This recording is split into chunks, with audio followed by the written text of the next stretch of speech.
Hey guys, good evening. I'm not sure if you heard about this Project Ester business. Reading about this on Heritage Foundation, Project Ester, a national strategy to combat anti-Semitism.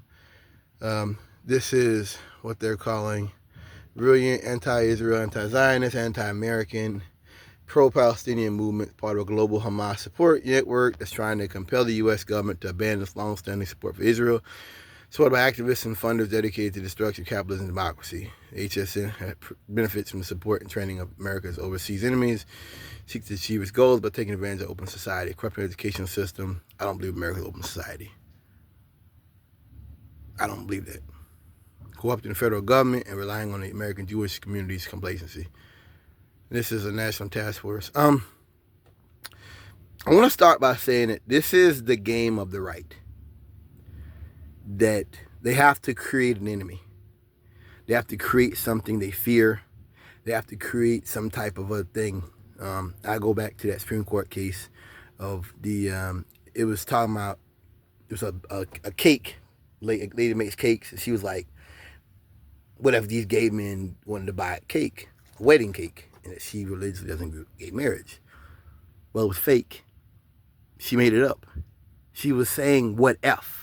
It wasn't that there were like some gay men somewhere that came to her and like, we want gay. That's not what that was. She created that because that's their game, is creating an enemy that doesn't exist. It may never exist. It may exist 100 years, 200 years from now. This is their game. And it's sometimes I had to realize sometimes that like wow, this is what you do. You're worried about something that may happen down the road when most people are worried about skinheads on the street and mass shooters and paying their rent and putting gas in the car and feeding their children. Let's understand something. And, Tim Pool said something a while back. I don't like him, but he's right. Learn about Majority Report. He thinks the next 25 years, 20 years, Israel will lose all support from America. And I didn't really, it kind of went in one ear and came out the other. Like, I didn't really think about it back then. It was like a couple months or two ago he said that. Like, he had met with Netanyahu and all this kind of stuff. He was like, they don't understand that, basically the Zoomers don't care about Israel. That there's like the left is really against them. Yeah, because you just killed a bunch of people in Gaza. You just basically ethnic cleansed Gaza. And now you want to basically just turn their land into a fucking resort or something. Yeah, people don't like that. But he was like, they don't get it. They missed it. Yeah, because they've been in power for so long. Why wouldn't they just keep killing? Why wouldn't they just get bigger bombs? Why wouldn't they just get faster planes, bigger bombs, and bigger guns? That's what if I was out here killing people every day for 30, 40, 50 years, and my daddy was killing, why wouldn't we'll just, in the future, we'll have bigger guns. Or we'll kill them from a distance. You have to understand what the Trump administration is. And this is just the Tim Pool. This is the far right. This is the next, if they continue doing what they're doing, if this continues, if white America's like, yes, we want to be a protectionist country, we want to have no economy, we want to just hide it from the rest of the world, that's what America wants. Because I've talked about this before. What Trump is a dog has been chasing the car, and now the car has stopped, and now the car is backing up. And so that's why Trump administration is full of Fox News people, Hegseth and others, Dr. Oz, and these all TV people, because this is, when you talk about alternate facts, yes, because this is their facts. They have to create alternate facts to push their world of white supremacy. It doesn't have to make sense. It doesn't make any difference whatsoever about making sense. It's about their ideology. This is their moment. And white America wants this. This is their white supremacist moment. This is why you're losing Social Security, losing your Medicaid. This is why. So, if we're going down this path of America pulling military bases out, America bowing down to Russia, America bowing down to fascist dictators, this is the world we're going to have, then yes, long term, Israel will have to go it alone. This is what white people have wanted. You're getting a country without FEMA. You're getting a country where Civil Rights Division doesn't exist. You're getting a country where Trump is trying to roll back 64 Civil Rights Act. You're getting a country where we're basically trying to erase black people and pretend gay people don't exist. So if we're doing that, if that's what we're going to do, it it it's like I said before. It's like white people. It's like white people want white supremacy, but they want like a racism, low fat racism. You understand? Like you're gonna burn up things I don't like, but the things I do like will still survive. And it's like that was never gonna happen. That everything Trump is doing is the natural outcome. It's like a man that drives drunk or he's drunk all the time and he kills somebody. This was the natural outcome. That he's going to stop drinking one day. He was going to do that. This is what you get. You're going to get the weather radio will not be here. There was a storm recently in Kentucky where I think 20 people died because there was no warning. They got no warning about a tornado that was bad. This is real life. This is the real life that white folks wanted. And we have to suffer through this bullshit next 4 years of it. So when you're talking about Israel and who's going to be there for them, well, why would we be? Because we don't believe in America don't believe in human rights no more. America don't believe in human rights or human dignity. They don't. America has no. This is a lawless, valueless, vicious country that it has elected a predatory administration to openly espouse white supremacy. That's why you're trying to deport everybody that's black and brown, even people who have lived in the country for decades. You said it was about criminals, but we know that's not true because the people you put in Guantanamo Bay, now you put them, there were so few of them, so we know that wasn't true. So now you're throwing all the black and brown folks out and you're trying to erase black and brown people's existence in the military, our successes, and what we've worked so hard, or we thought we worked so hard to gain, but you want to bring over white South African people under the guise of genocide. This is white supremacy. Even if that's true, which I'm not saying it is, even if that's true, this is white supremacy. They know what it is. They voted for it. So once again, if you're voting for a country that just wants to defund everything and bow down to Putin, which is what white America wanted, then if that was what was going to happen, then why are we surprised when the same people that voted for that are like, yeah, we don't care about Israel no more? Because what this is ignoring reality. You understand? This is ignoring reality. I want to be clear about this. All Trumpism is white people, once again, in the first time, but once again, collectively saying we should have picked our own cotton.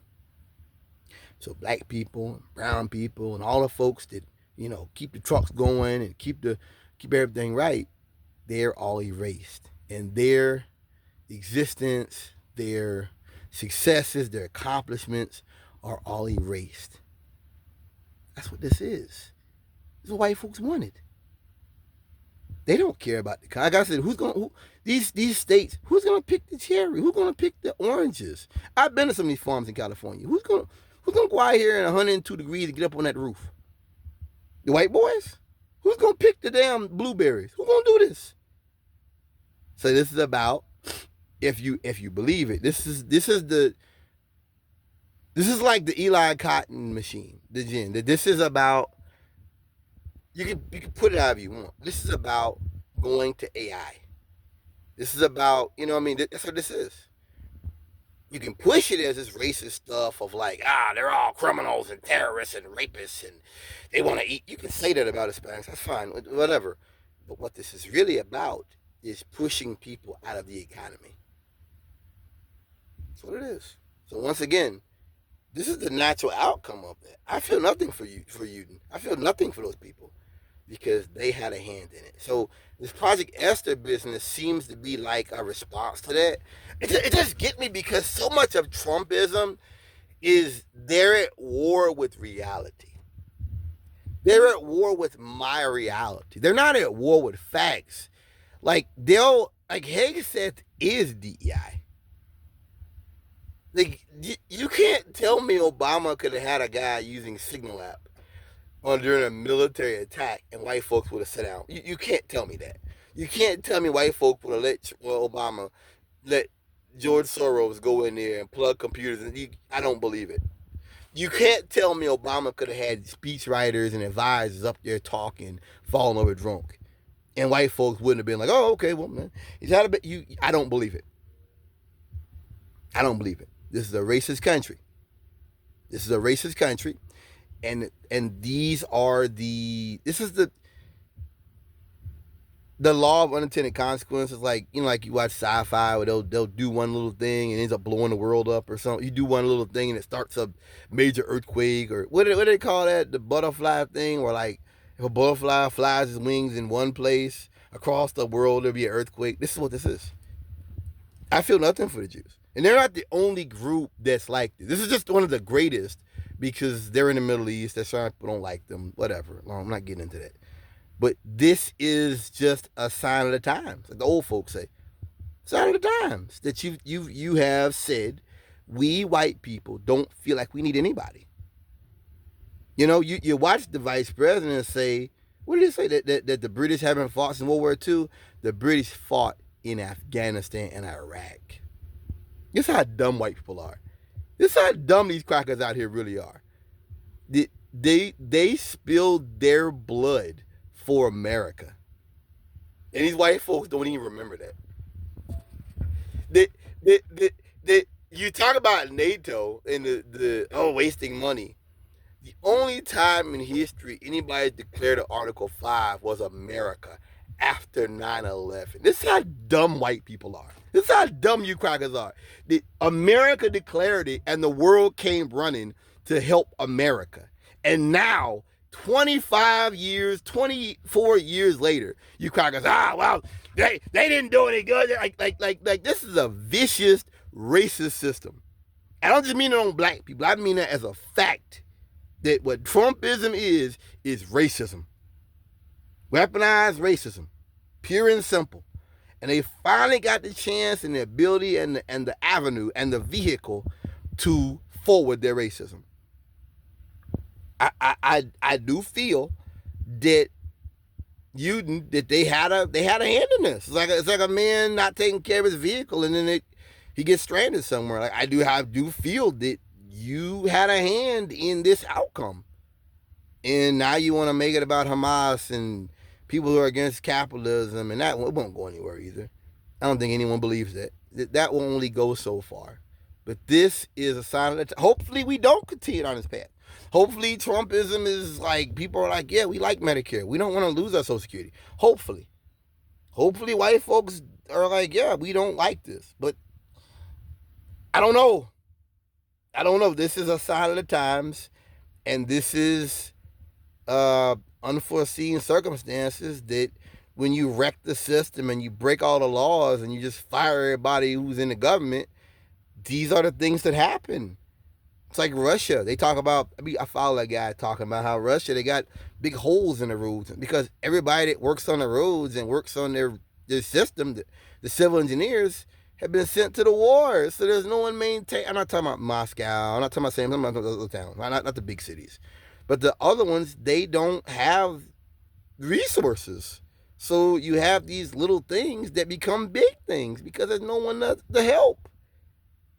Because that's the law of unintended consequences. You broke the system. You broke the system a year ago. You're not breaking the system. You're dealing with the what comes after you break a system. There's certain people who depend on that system. It's sad. It's sad.